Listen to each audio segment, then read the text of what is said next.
I never meant to snoop through my husband's phone. Trust had always been our foundation, but that changed the moment I saw the notification pop up on his screen while he was in the shower. A message from Claire, written in a peculiar mix of French and English that made my heart skip a beat. My name is Harper, and until that morning I thought I had the perfect marriage. On SC Voigt tonight at the usual spot? J'ai something important to tell you. Don't tell it. They had to be me. As a linguist, the code switching between languages caught my attention immediately. It wasn't casual Franglish, it felt deliberate, like they were trying to obscure the meaning from someone. From me. I heard the shower turn off and quickly placed Ethan's phone back on the nightstand, exactly as I'd found it. My hands were trembling as I pretended to fold laundry, my mind racing with possibilities I didn't want to consider. "Hey, beautiful," Ethan said, emerging from the bathroom with a towel around his waist. Water droplets traced paths down his chest, and for a moment I saw him as I always had, the kind, gentle veterinarian I'd fallen in love with. "Everything okay? You look a bit pale." "Just tired," I lied, forcing a smile. "Long week of translations." He crossed the room and kissed my forehead, leaving a damp spot that felt like it was burning into my skin. "Don't work too hard. We've got dinner at my parents' tonight, remember?" My stomach clenched. The monthly dinner at the Callahan estate. Another reminder that I'd married into a family that saw me as an outsider. "Of course," I said, watching him get dressed for work. "Will Claire be there?" Pause before his answer was microscopic, but I caught it. "No, why would she be?" "Just asking." "She seems to be around a lot lately." Ethan's shoulders tensed slightly as he buttoned his shirt. "She's an old friend, Harper." "You know that." An old friend who had been showing up at his clinic with increasing frequency, who texted in code, who wanted to meet him secretly. The weight of unspoken words hung between us like a storm cloud. "I should head out," he said, checking his watch. "Early surgery today." "Love you." "Love you too," I replied automatically, the words tasting different now. After he left, I sat on our bed, staring at his side of the closet. The expensive suits his mother insisted he wear, the casual clothes he preferred, all hanging there like normal. But nothing felt normal anymore. My phone buzzed, a text from Lydia, my sister-in-law. "Looking forward to seeing you tonight, dear. Mother wants to discuss the summer house arrangements. Wear something appropriate this time." I deleted the message without responding. Lydia, with her perfect outfits and sharp smiles, never missed a chance to remind me that I didn't quite measure up to Callahan standards. But right now, her usual jabs felt trivial compared to the mystery unfolding on my husband's phone. I pulled out my laptop and opened my translation work, but the words blurred together. Instead, I found myself typing Claire Bennett into social media. Her profile was full of recent photos, charity galas, business meetings, and yes, several casual shots at Ethan's veterinary clinic. In one, they were both laughing, heads close together as they looked at something on his phone. The caption read, "Some secrets are worth keeping. Winking face #oldfriends #TBT. My finger hovered over the image. The timestamp showed it was posted 3 weeks ago, the same week Ethan started having emergency calls in the evenings. Tonight, while we sat through another tense family dinner, my husband would be keeping secrets with Claire Bennett, and I had to decide what I was going to do about it. Callahan Estate loomed before us like a fortress as Ethan pulled into the circular driveway. I smoothed my dress, a designer piece I'd saved 3 months to buy, hoping it would pass Margaret's inspection. Text message from this morning still burned in my mind, but I forced a smile as Ethan squeezed my hand. "Ready?" he asked. I nodded, noticing how his jaw tightened. He always got tense before these dinners. The massive front door swung open before we reached it. Lydia stood there, perfectly coiffed in a red dress that probably cost more than my monthly salary. "You're late," she said, air-kissing my cheek. "Mother's been asking about you, Ethan." "Traffic," he muttered, but I caught the slight tremor in his voice. The same tremor I'd heard when he denied meeting Claire tonight. The foyer echoed with our footsteps as we followed Lydia to the formal dining room. Margaret Callahan sat at the head of the table like a queen on her throne, while Thomas studied financial reports even at dinner. "Darling," Margaret said, rising to embrace Ethan. Her eyes swept over me, lingering on my dress. "Harper. Interesting choice of attire. Primebid bakaratort." The dress was perfect, I'd made sure of it. But nothing was ever good enough for Margaret Callahan. "Speaking of choices," Lydia chimed in, taking her seat, "I ran into Claire at the country club today. She mentioned something about the clinic, Ethan." My husband's fork clattered against his plate. "Just some consulting work," he said quickly. Too quickly. "Consulting?" Thomas finally looked up from his papers. "I wasn't aware the clinic needed financial consulting." "It doesn't," Ethan said, but Lydia was already talking over him. "Claire said she's helping with some exciting new developments. Didn't you want to tell everyone about that, brother dear?" The room felt suddenly airless. I watched Ethan's face, seeing the panic flash across it before he composed himself. "It's still in the early stages," he mumbled. "Well, I think it's wonderful," Margaret declared. "Claire has always had such a good head for business. Remember when you two dated in college, Ethan?" My water glass froze halfway to my lips. Dated? Ethan had never mentioned that. "Mother," Ethan warned, but Lydia was grinning like a cat with cream. "Oh, Harper didn't know?" They were quite the couple. "Everyone thought they'd end up together, didn't they, Daddy?" Thomas grunted in agreement, and I felt the room spin slightly. The secret meetings, the coded messages, the consulting work, everything shifted into a new, horrifying perspective. "It was barely 2 months," Ethan said, finally looking at me. "It wasn't serious. Serious enough that Claire still keeps that photo of you two in Paris," Lydia said innocently. "The one from your graduation trip?" I pushed my plate away, untouched. "Excuse me," I managed, standing up. "I need some air." "Harper, wait!" Ethan started to rise, but Margaret's voice cut through the tension. "Let her go, dear. Some people simply aren't built for family discussions." I fled to the garden, gulping in the cool evening air. Behind me, I heard the French doors open and close.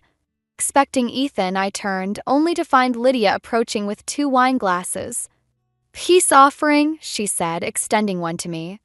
I took it warily, watching her settle onto a garden bench.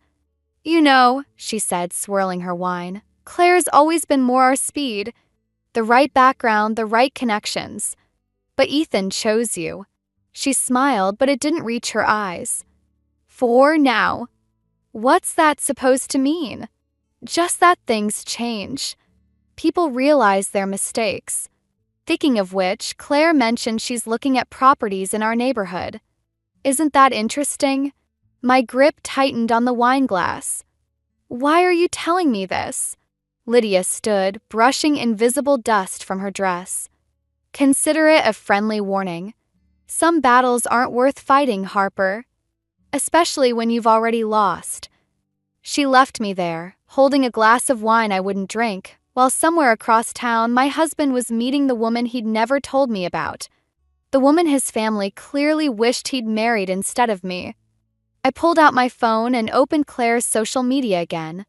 There it was, the Paris photo Lydia mentioned, buried in her old posts. Ethan and Claire, young and laughing, the Eiffel Tower behind them. The caption read, "Some memories never fade. Red heart."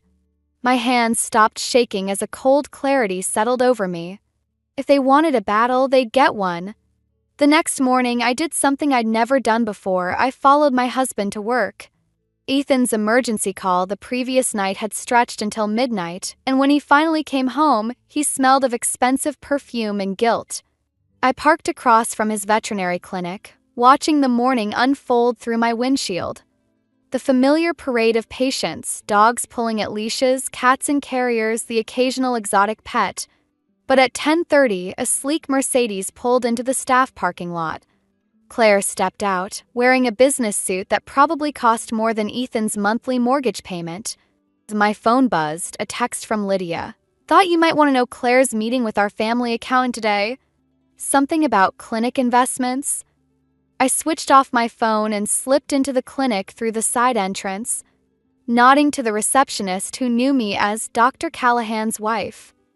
The break room connected to Ethan's office through a thin wall, and voices carried if you knew where to listen. The paperwork's ready, Claire was saying. Once you sign, everything changes. I don't know about this anymore. Ethan's voice was strained. Harper doesn't understand our world, Ethan. She never will. Your parents see that, why can't you? A pause. My heart hammered against my ribs. It's not that simple, Ethan said finally. She's my wife, and I'm the one who's been here all along. The one who knows what you really want. Claire's voice softened. Remember Paris? How simple things were then. That was different. We were different. Were we? Or did you just settle for less because it was easier than fighting for what you really wanted? I'd heard enough. I pushed away from the wall, but my elbow caught a stack of files. They crashed to the floor, the sound impossibly loud in the quiet clinic. The office door flew open. Ethan stood there, face pale. Behind him, Claire looked more annoyed than surprised. Harper, Ethan started, but I was already moving. Don't.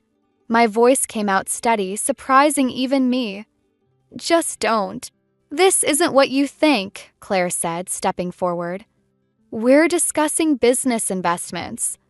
The clinic needs what? Your money? Your connections? Or just you? Harper, please! Ethan reached for my arm, but I jerked away. When were you going to tell me about the buyout? The words were a shot in the dark, but Claire's slight flinch told me I'd hit something. That's what this is about, isn't it? The paperwork, the meetings, the secrets? It's a business opportunity, Claire said smoothly. The clinic could be so much more with proper backing. Ethan knows that. And I'm just in the way? I turned to my husband. Is that why you've been lying? Meeting her in secret, hiding your past? I wanted to protect you, he said weakly. From what? The truth? That your family's finally found a way to get what they want. I laughed, the sound harsh even to my ears. A way to replace me with someone more suitable? That's not, Ethan started, but his phone chimed. Another message. I watched his face as he read it, saw the color drain away. What is it? Claire asked, moving closer to him than any business partner should. Mother, he whispered. She's calling an emergency family meeting. Tonight. Claire's perfectly painted lips curved into a smile. Perfect timing. We can announce the partnership then. Partnership, I repeated. The word tasted like ashes. Is that what we're calling it? I turned to leave, but Claire's voice stopped me. Harper, the clinic's future isn't personal. It's just business. I looked back at them, the golden couple from the Paris photo, standing in an office that suddenly felt like it had never been mine to share. Everything's personal with the Callahans, I said. But don't worry. I'm done playing by their rules. I walked out of the clinic, my mind already racing with possibilities. If they wanted to play hardball, fine. I had languages, codes, and secrets of my own. And unlike Claire, I had nothing left to lose. Behind me, I heard Ethan call my name, but I didn't stop. Some things, once broken, can't be fixed. They can only be avenged. I ended up at my parents' small townhouse, the only place I could think clearly anymore. Mom was grading papers at the kitchen table, her reading glasses perched on her nose, while Dad tended to his beloved orchids in the window. The familiar scene made my throat tight. I think my marriage is over, I said, dropping into a chair. Mom set down her red pen. Dad turned from his plants. Neither seemed surprised. We saw the clinic's financial records, Dad said quietly. They're public, sweetheart. Claire Bennett's company filed paperwork last week. Of course they had checked. 2 retired professors who taught me to always verify sources, to look beyond the surface meaning. I should have done the same with my marriage. The emergency family meeting is tonight, I said, staring at the worn kitchen table where I'd done my homework for years. They're going to announce the buyout. And probably more. What are you going to do? Mom asked, her academics mind already analyzing the problem. Before I could answer, my phone buzzed. A text from an unknown number. Meeting moved to Le Jardin restaurant. 7 p.m. Dress appropriately. Margaret. Le Jardin. The same restaurant where Ethan had proposed 3 years ago. The cruelty wasn't lost on me. I'm going to fight, I said, surprising myself with the certainty in my voice. But I need your help. Dad pulled a folder from his briefcase. We thought you might say that. Remember my friend in corporate law? He spread out documents across the table. Financial records, property deeds, and something that made my heart stop, incorporation papers for the clinic dated 5 years ago, before I'd even met Ethan. Claire's name is on everything, I whispered, scanning the papers. She's been involved from the beginning. There's more, Mom said gently. Check the witnesses' signatures. There it was in elegant script, Lydia Callahan. She'd known everything, had probably orchestrated it all, feeding information to Margaret while playing the concerned sister. My phone buzzed again. Ethan, where are you? We need to talk before tonight. I ignored it, focusing on the documents. The clinic's in trouble, isn't it? These numbers. Dad nodded. It's been operating at a loss for months. Claire's company has been keeping it afloat with loans. Loans that come due next week, Mom added. The timing of this partnership isn't coincidental. Another text, this time from Lydia. Wear black tonight. Suits the occasion. Face blowing a kiss. I stood up abruptly, my chair scraping against the floor. I need to go home and change. If they want a show tonight, I'll give them one. Harper, Mom called as I reached the door. Remember what I taught you about translations? I paused. That the true meaning isn't always in the words themselves? She smiled sadly. Sometimes the story we think we're reading isn't the one being told. At home, I found Ethan waiting. He looked terrible, his usual confidence replaced by something closer to desperation. I can explain everything, he started. Can you explain Paris? I interrupted. Or the incorporation papers. Or how your clinic's been secretly owned by Claire's company since before we met. He flinched. How did you? It doesn't matter. What matters is tonight. Are you going to tell them you're choosing me, or should I not bother showing up? Harper, please. Clinic is everything to me. Without Claire's help, you might have had to stand up to your family years ago. I moved past him toward our bedroom. The meeting's at Le Jardin now. Your mother's idea, I assume. His silence was answer enough. I pulled out the dress I'd been saving for our anniversary, deep red, not the black Lydia suggested. One last question, Ethan. That night you proposed at Le Jardin, was that your idea? Or was that orchestrated too? He couldn't meet my eyes. I'll pick you up at 6:30. Don't bother, I said, laying out the dress. Il mi ayudar. I have a stop to make first. As he left, I opened my laptop and pulled up the translation project I'd been working on. Legal documents, as it happened. I might not have Claire's money or Lydia's social connections, but I had something they didn't, the ability to read between the lines. And tonight, every single truth was coming out. Le Jardin's crystal chandeliers cast a deceptively warm glow over the private dining room. I arrived 15 minutes early, my red dress a deliberate rebellion against Lydia's black dress directive. The maitre d' recognized me immediately. Madam Callahan, your party is... It's still Winslow, I corrected, scanning the room. Empty, except for one person, Claire, wearing a perfectly tailored black dress, examining a document at the head of the table. She looked up, unsurprised. Harper. Early as usual. Interesting choice of venue, I said, taking the seat opposite her. Was this where you and Ethan planned everything? Back when you first invested in his clinic. Her perfectly manicured fingers tapped the document. You've done your homework, but you're missing crucial pieces of the puzzle. Like what? The part where you've been manipulating him for years? Or how Lydia helped you do it? Claire's laugh was surprisingly genuine. You think I'm the villain here? Sweetheart, I'm just cleaning up Lydia's mess.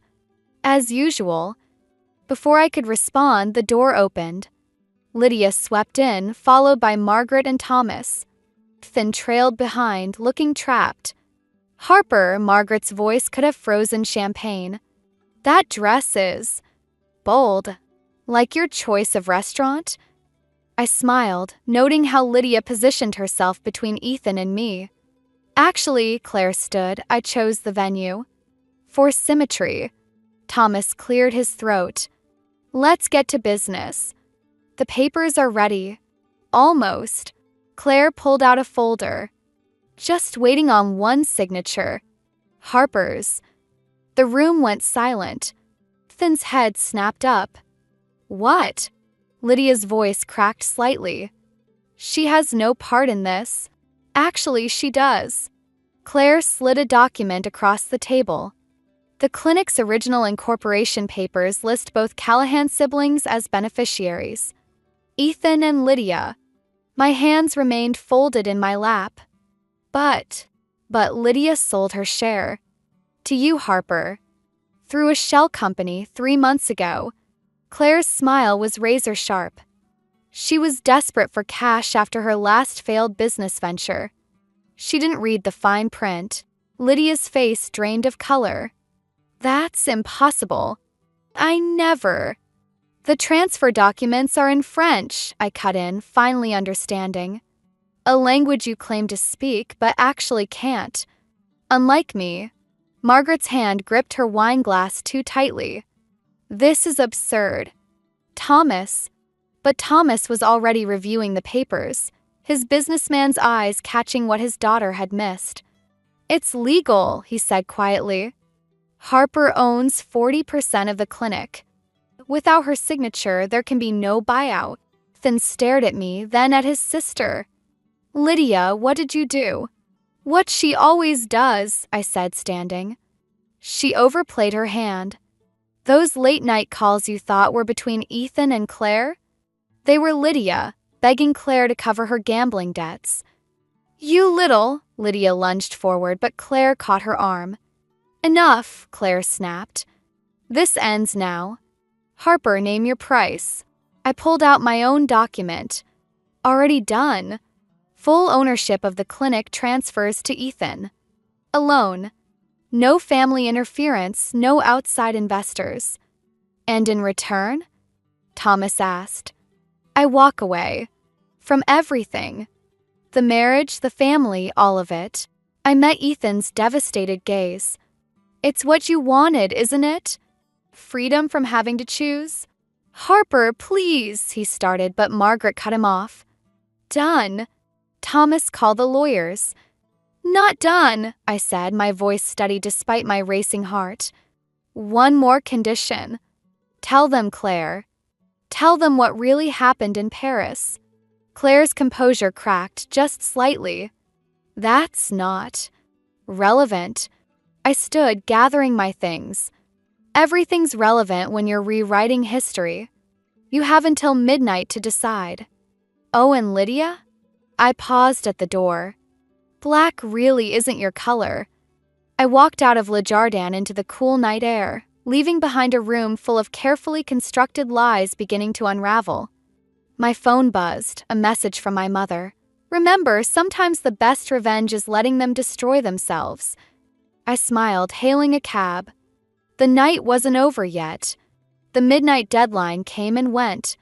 I sat in my parents' guest room, surrounded by documents and translations, when my laptop pinged with an email from Claire. Just 3 words. Check the news. Breaking news headlines screamed across my screen. Callahan Veterinary Clinic under investigation. Below that, Financial irregularities force immediate closure. My phone exploded with notifications. Missed calls from Ethan. Texts from Lydia, all caps and rage. A formal message from Thomas's lawyer requesting an urgent meeting. They'd called my bluff and raised the stakes. Now dozens of employees would lose their jobs, and countless animals would lose their care provider. All because I pushed too hard. I grabbed my keys, but my mother blocked the doorway. "Where are you going?" "To fix this." My voice cracked. "I never wanted to destroy everything." She took my keys. "That's exactly what they're counting on. Your guilt. Your decency." A new text lit up my phone from Claire. "Meeting. Your office. Now." I worked as a translator for an international law firm downtown. At 1 a.m., the building was desert quiet, but the lights in my office were on. Claire sat at my desk, looking perfectly composed despite the hour. "Quite a mess you've made," she said, gesturing to the chair across from her. "Me? You're the ones who shut down an essential business out of spite." "No, Harper. We shut it down because we found evidence of embezzlement." She slid a file across the desk. "In your name." My hand shook as I opened it. Transfer records, all technically legal, all tied to my ownership stake. All fabricated. "This is impossible." "I never." "Of course you didn't. But Lydia did. Using your credentials, your passwords, your identity." Claire's smile was almost sympathetic. "She's been planning this for months, waiting for you to make your move." The room spun slightly. "Why are you telling me this?" "'Cause unlike the others, I actually care about Ethan. And that clinic." She leaned forward. "Sign over your shares, take the fall for the financial irregularities, and everything goes back to normal. The clinic reopens, no charges filed." "And if I don't?" "Then tomorrow, Margaret releases evidence that you've been stealing from the clinic for years. Ethan's reputation stays clean, but yours?" She shrugged. "Well, good luck finding work as a translator with a fraud conviction." My phone buzzed again. "Ethan, please, Harper. Whatever they're offering, take it. I can't watch you go to prison." "He knows about this?" My voice sounded distant, even to myself. "He knows enough." Claire stood. "You have 1 hour. Sign the papers, take the deal, or face the consequences." After she left, I sat in my dark office, staring at the city lights below. Everything I'd done to protect myself, to fight back, had only given them more ammunition. My mother's words echoed. Sometimes the best revenge is letting them destroy themselves. But what if they destroyed me first? My computer hummed to life as I logged into my work server. Years of translations, contracts, and documents scrolled past, including, buried in a folder from 3 years ago, the original Paris documents I'd translated for Claire's company. The ones that had started everything. I'd never read them carefully before. Had never needed to. But now, my hands flew across the keyboard, pulling up file after file.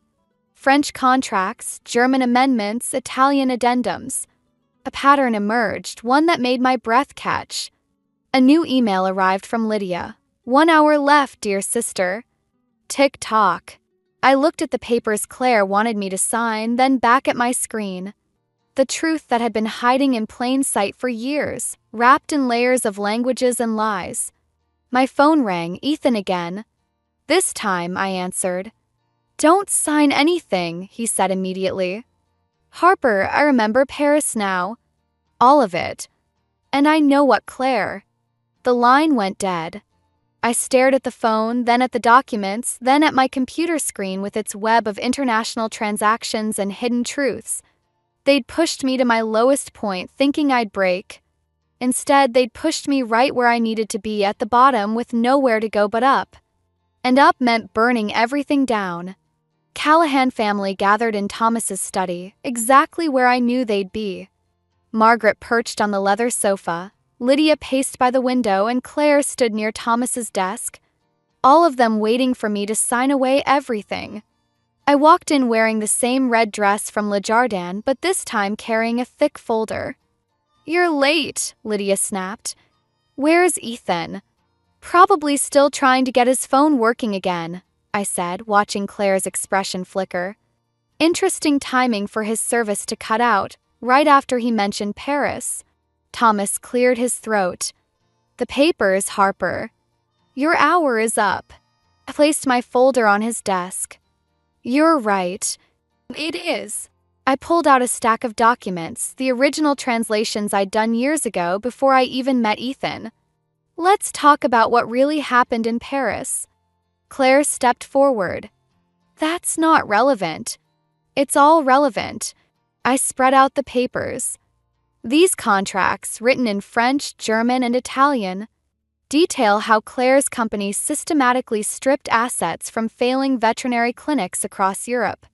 Buy them out, gut them, sell off the pieces." Margaret waved her hand dismissively. "Business is business." Except these clinics weren't failing naturally. They were sabotaged by someone who created false financial records, just like the ones you're trying to pin on me now. Lydia's pacing stopped. "You can't prove any of this." "Actually, I can. 'Cause I was the one who translated the documents. I just never knew what they were for. Until now." I turned to Thomas. "Did you know Claire's company is under investigation in 3 countries? That's why she needs the clinic, to hide money before the authorities freeze her assets." "Enough. Claire's composure craquée. Sign the papers or go to jail. Those are your options." "No," Ethan's voice came from the doorway. He looked disheveled but determined. "Those aren't her options." "Ethan," Margaret started, but he cut her off. "I remember Paris now, Claire. You didn't just break my heart, you stole my original business plan. The one I showed you the night before you disappeared." He moved to stand beside me. "The plan Harper found in your company's files, written in my handwriting, dated 3 years before you claimed it was yours." Claire's face went white. "That's not de truth." I finished. "Like how you've been using Lydia's gambling debts to manipulate her. Or how you convinced Margaret that I was trying to ruin the family name when you were the one destroying it." "I did what I had to do," Claire said, her voice hard. "This family needed saving from people like you." "No," Thomas spoke finally, studying the documents on his desk. "We needed saving from people like you." He pressed a button on his phone. "Send them in." The study door opened again. 2 serious-looking men in suits entered, showing federal badges. "Miss Bennett," one said, "we'd like to ask you some questions about your company's international holdings." Everything happened quickly after that. Claire's arrest, Lydia's breakdown, confessing everything, Margaret's shocked silence as her perfect world crumbled. Through it all, Ethan held my hand. "I'm so sorry," he whispered as we watched the agents lead Claire away. "I should have seen it sooner. Should have stood up to them." "We both should have seen a lot of things," I said, squeezing his hand. "But we see each other now." Thomas approached us, looking older than I'd ever seen him. "The clinic," he said gruffly. "It needs to reopen. People depend on it." He held out a pen. "Sign these." The real ones this time.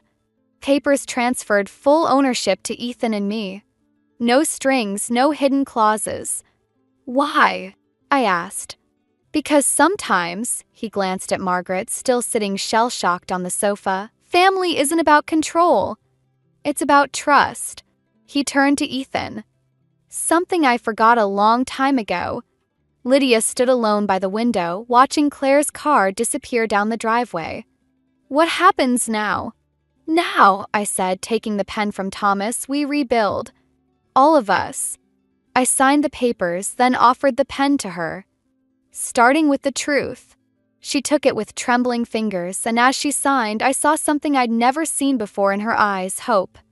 Side, the sun was rising over the Callahan estate. A new day, a new beginning. Not everything was fixed, but at least now we were facing it together. And that was a truth worth fighting for. 6 months later, I stood in the newly renovated clinic, watching Ethan perform surgery through the observation window. His hands moved with confident precision, healing a German shepherd that had been hit by a car. The dog's owner, a young girl, waited anxiously in reception, just as I had waited through my own storm of uncertainty. Clinic had changed. We'd kept the Callahan name but reimagined everything else. The walls now displayed framed translations of healing words from different languages: courage, hope, renewal. A reminder of how we'd found our way back. "He's good at putting things back together," Lydia said, appearing beside me. She looked different now, softer somehow, without the sharp edges of desperate ambition. Weekly therapy and a gambling addiction program had helped. "So are you," I replied, noting the stack of account books in her arms.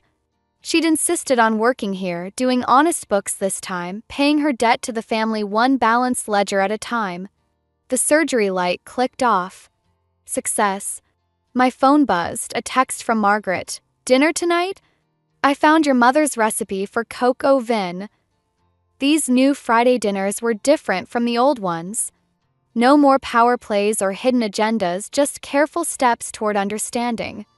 Thomas had retired, letting Ethan run the clinic his own way.